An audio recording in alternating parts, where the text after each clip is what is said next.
OBC आंदोलनाच्या संदर्भातली OBC आरक्षणाला धक्का लागू नये या मागणीसाठी लक्ष्मण हाके उपोषणाला बसलेत। त्यांच्या उपोषणाचा आजचा चौथा दिवस आहे।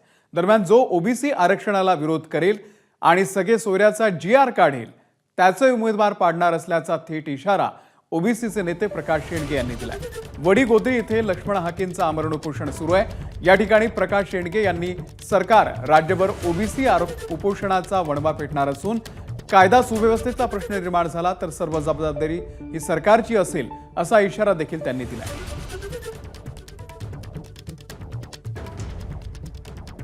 यासाठी सरकारचा एकही मंत्री या ठिकाणी का आला नाही हा माझा सरकारला सवाल आहे।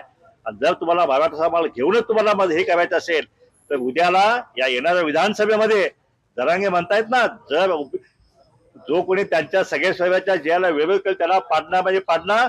आम्ही या ठिकाणी आव्हान देतो की जो ओबीसीच्या आरक्षणाला विरोध करेल, जो सगळे सभेचा जीआर काढेल त्यांचे आमदार सुद्धा चुन चुन के हम गिराएंगे, चुन चुन के। तर ओबीसी नेते लक्ष्मण हाके यांना मुख्यमंत्री एकनाथ शिंदे यांचा फोन। प्रकाश शेंडगे यांच्या मोबाईलवरून त्यांनी संवाद साधला। मुख्यमंत्र्यांकडून ओबीसी आरक्षणाला धक्का लागणार नसल्याची त्यांनी ग्वाही दिली।